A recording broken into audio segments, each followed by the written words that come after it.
Laydin Michaels, in case you don't know. Let me say a little bit about it, okay? Oh, I love that. I mean, I don't want to play favorites, so. Laydin is a native Houstonian with Louisiana roots. Her family includes her wife, MJ, her son, and 4 furry children. She writes that her love of the written word started early in life, and there's a slight confession in her bio that the reason why she wants to kill off characters in her book stems from the fact that her childhood experiences with 15 siblings. One of my oldest sister is here, actually. So welcome. Laydin's first novel, Forsaken, was published by Bold Strokes Books in 2015. Her other novels include Bitter Roots, Buried Heart, and Captured Soul. That's right. So I write psychological thrillers. They're not romances, though there's a little bit of romance in there. Some people call them creepy. Some people wonder how my wife sleeps with me at night. But I write what I like to read, and so that's why I write psychological thrillers. I love criminal minds. I like the suspense. I like being a little bit afraid, but knowing things are going to work out in the end. So that's kind of how my journey has led me to writing psychological thrillers.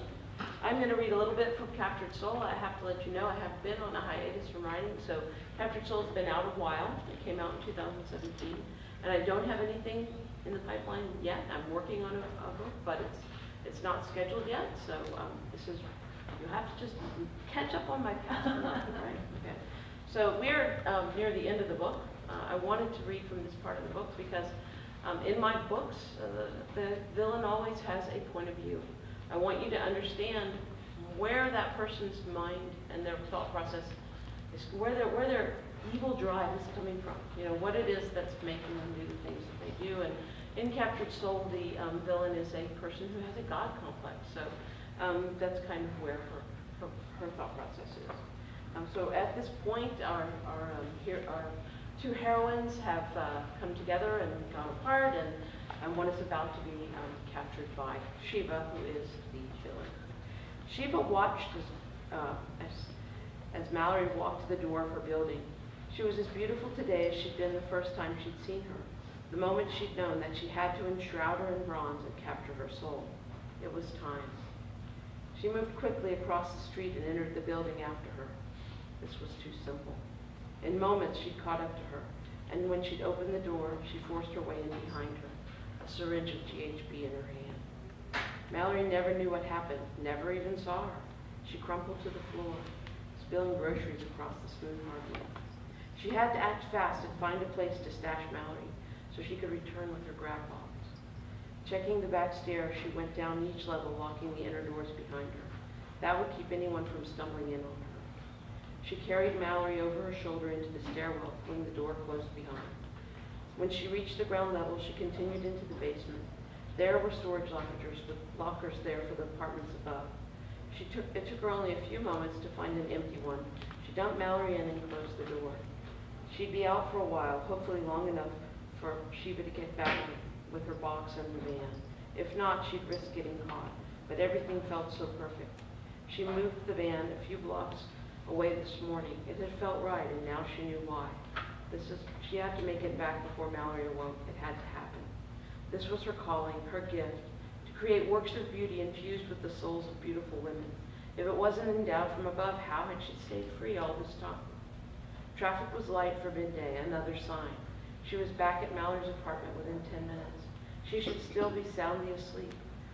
Shiva had asked the first likely homeless man she found if she could pay him to help carry her box down to a storage area. At first he waved her off, but when she showed him a 20, he smiled and helped her pull the box out and carry it down to the basement. She'd made the box like a trunk, making it easier to disguise what it held. She handed him the money, and after they placed the trunk in the basement floor, she walked him back up to the street before returning to the basement. In moments, Mallory was tucked inside the box, her lithe body bent at the knees, her arms wrapped around her. She was like a sleeping angel, an angel who ruined my life. Shiva closed the lid and latched and padlocked the hasp. Then she went back up the street and found another young high school kid walking by and asked him for his help. He was happy to give her a hand, and it cost her nothing. After she waved goodbye, she climbed into her van and drove away. She drove north from the city, not wanting her van to be photographed at toll plazas along the way. She knew if she went through the White Plains and Peekskill, it would be a much longer drive, but she didn't want to take any chances. She would be back at her foundry in a little over 5 hours, plenty of time to plan her next step. She couldn't believe how easily she had claimed Mallory. It had been so smooth. She'd had to pinch herself when she got back out of the city. Someone was out looking for her, that was for certain. When she cast Mallory, her final figure, the world would see why she was driven to do these things. She'd given up on the idea of casting the painter. She had no real connection to her, and adding her would have perverted her work, taking away from it from beauty to repulsiveness in a single pouring of molten bronze. No, she would finish her work in the vein that it had begun, in beauty and the purity of soul. Mallory wouldn't be malice, she'd be patience, because that's what it took to capture her. She settled in for the long drive north and then south. By the time they reached Bridgewater, she felt her excitement rising. Her foundry was so isolated that she would have all the time she needed to help Mallory show the best part of her soul. She would take that time to relish the experiences she'd enjoyed following her calling. She would have time. When patience was complete, she would have time to assess what she should do next, where she should go. The satisfaction she garnered from capturing women's souls would be hard to top, but she knew she would be given a new calling, a higher calling. She felt weak with anticipation of her new direction. All that was required of her was to complete this path, and the next would be revealed. Her near failure of 4 days ago had been bitter, but in hindsight, she realized it was her own fault. She'd known from the first that her job was to capture souls in the perfect moment of release. Turning from that towards darker ideas had led to this fiasco. Now she was clear, and she wouldn't be deterred. Breathing deeply and shivering with anticipation at the thought of the next few hours, she opened the back door of her van and tugged out her grab box. It moved sluggishly, not wanting to exit the vehicle, but she pulled and tugged until she hit the smooth rollers on the ramp and slid down into her foundry. As she closed the van doors and moved to follow the box inside, light exploded around her. Her yard was lit by high-power light beams from all directions. A booming voice echoed through some sound system. "Martha Graves, stop where you are and put your hands in the air. This is the New Jersey State Police, and we have a warrant for your arrest." Shiva froze. How could this be? She'd been so careful. No one had known about this property. Worse, if they knew where she was, they must have known where she'd come from and who she had in this box. She dove for the roller ramp, sliding on her belly into the foundry, right behind the box. They couldn't stop her. It was meant for her to complete this. She heard the shouting and running as they reacted to her quick escape. It would take them time to get through the doors. She slammed the iron door closed and locked the ramp as well. Nice thing about a foundry, there were plenty of metal doors lying around to secure the premises. The clanging on the iron doors began deafening her, but she didn't need to hear to create. She unlocked the box and pulled Mallory out and hefted her onto a table. Using a razor, she quickly cut away her clothes. She no longer had the maquette to show her how she'd meant to pose her, but it didn't matter.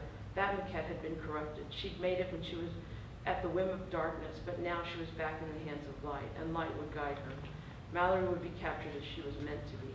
Closing her eyes, she let her hands roam over the unconscious body, moving this joint, folding that hand. When done, she opened her eyes and saw perfection. There was no time to waste in appreciating this part of the process, though, as she heard the wail and whine of power grinders working at opening the doors. She pulled out 4 5-gallon buckets of algasape and filled a vat with the viscous stuff. Taking a smaller bucket, she scooped some up and poured it over the reclining figure.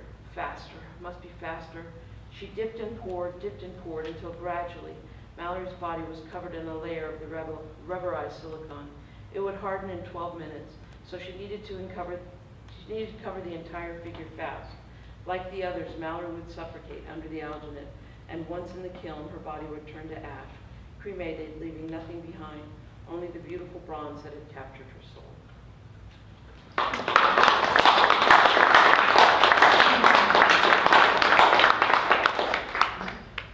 Gives me so mad. Well, I guess she gets out. Oh, well, you'll have to read the book to find out. I was gonna say, you read from? That's Captured Soul. That's my last book. Okay. So yeah, I like creepy things. Thank you very much. You're welcome.